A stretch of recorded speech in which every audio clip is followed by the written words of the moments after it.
I love a good handheld as much as the next person, but usually this means carrying something else with you. I recently looked at the Retroid Pocket 4 Pro, and I honestly think it's a great little handheld.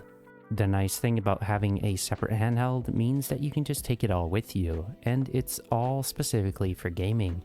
Devices like this do have a lot of benefits. However, when I first got into this hobby, there was something that I preferred even more than a standalone handheld because you already had it in your pocket. What if you wanted to use a cheaper option and just use what you already own? The first thing that I reviewed on this channel was a phone controller, and to be honest, the review wasn't very good. Looking back now on the review, it was definitely kind of where my channel started. When EasySMX reached out asking if I wanted to take a look at their phone controller, I said absolutely. The only issue was that this controller was going to become a little bit of an issue to record as a content creator. I used my phone primarily for my camera, so I had to borrow a Sony FX30, which you're seeing recording this right now. My Poco F3 has been my daily driver since I first got it when it was released. It's got a Snapdragon 870 in it with a beautiful AMOLED panel. So I'm really curious to see how this fares as a gaming device, as I've never really used it for gaming. Even with this being in my pocket for the past couple of years, it's still in pretty good shape, and I think this is going to be an excellent gaming device. Let's connect this controller and take a closer look to see how well this fares as a gaming handheld.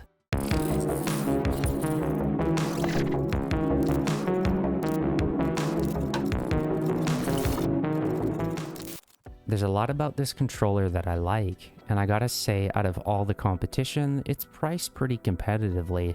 First things first, let's take a closer look at what this thing is and how much it costs. Taking a closer look at their website, we have two models for this controller, one for iOS and one for Android using Type-C. The nice thing about this controller is it has Hall effect joysticks and Hall effect triggers. This should make this last quite a while. Being directly connected as well means that this is going to have very low latency. That's another really handy feature of this over using a Bluetooth controller. This controller only weighs 138 grams, so it shouldn't add too much to the overall weight of the device. We also have a programmable button we can use for macros, which is pretty neat. The texture should also help resist fingerprints, but we can take a closer look at that. So let's open it up and take a closer look just to see how good this controller is. The controller just arrived, so let's open the box and see what's included. In the box, we find the controller itself. Let's take that out.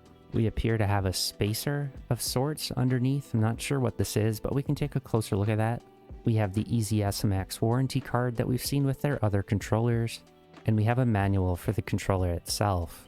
I always recommend keeping these because there's a lot of features on these controllers. These are especially helpful for mapping your macro keys. On the bottom of the lid, I barely saw this, but I'm assuming that this is the USB cable. And yeah, that's what it is. So you have your USB cable, and this is USB-A to USB-C. This is a pretty interesting USB cable. It's very flat, and it also has a subtle texture to it. I've never really seen a flat cable like this included with a mobile controller. First impressions of the controller itself, this is actually pretty comfy. I like how it fits in my hand, and there's some subtle texture on the back. You can see a close-up of that texture. This adds quite a lot of grip to the controller itself. This is first and foremost still a black controller, so when it's humid you're going to be able to see that. But it disappears pretty good and the smudges aren't staying on there. But I really love the grip on here. Even the plastic itself has that subtle texture to it. It's not quite as pronounced as on the Steam Deck, but there is some texture on here. One thing I am noticing is that this is pretty small. This is about as big as your standard handheld. I'm also noticing that the buttons are very similar size to the Retroid Pocket 4 Pro. The ones on the Retroid Pocket 4 Pro come in at 7.3. These are slightly smaller though, at only 7mm. On a standard controller, these come out to about 10mm. This is the X10 Mechanic Master. And on the 8BitDo Ultimate Bluetooth, these are 9.8mm. The joystick caps are pretty small as well at 14.4mm.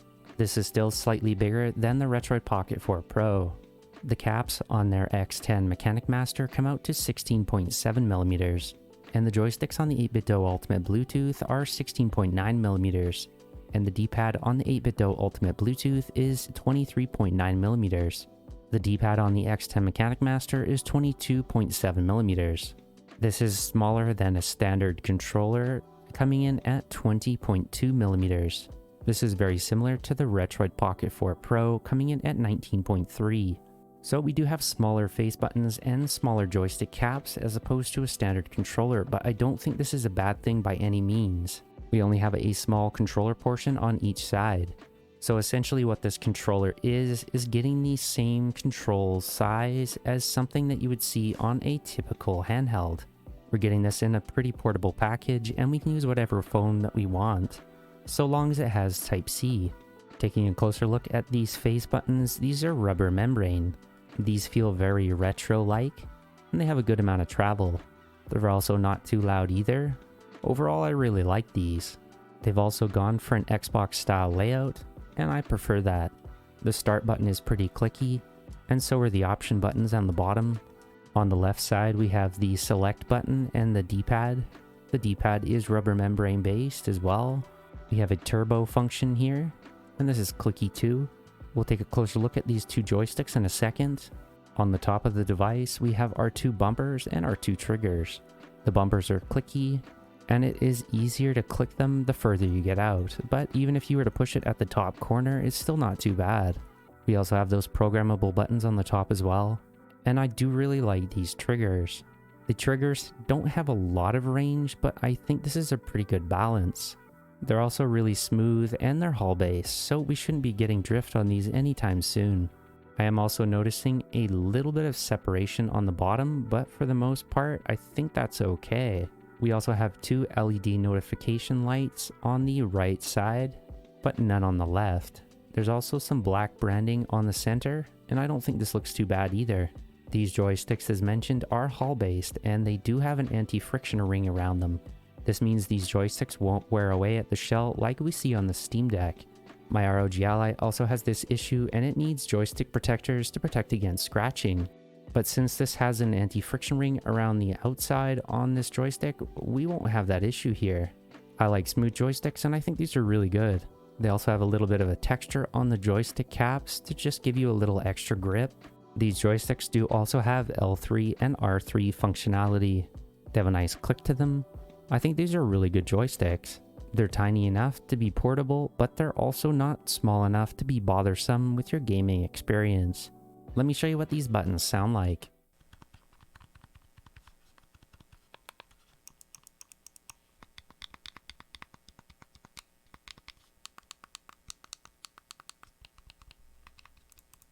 On the inside, we have that USB-C port. It's good to see the USB-C port bend a little bit, so we can put this in without worry. If this was rigid, you might break it when you're putting the phone in. We also have some rubber on the inside to protect our phone. This also feels really durable as I'm stretching it open, and the spring feels very strong.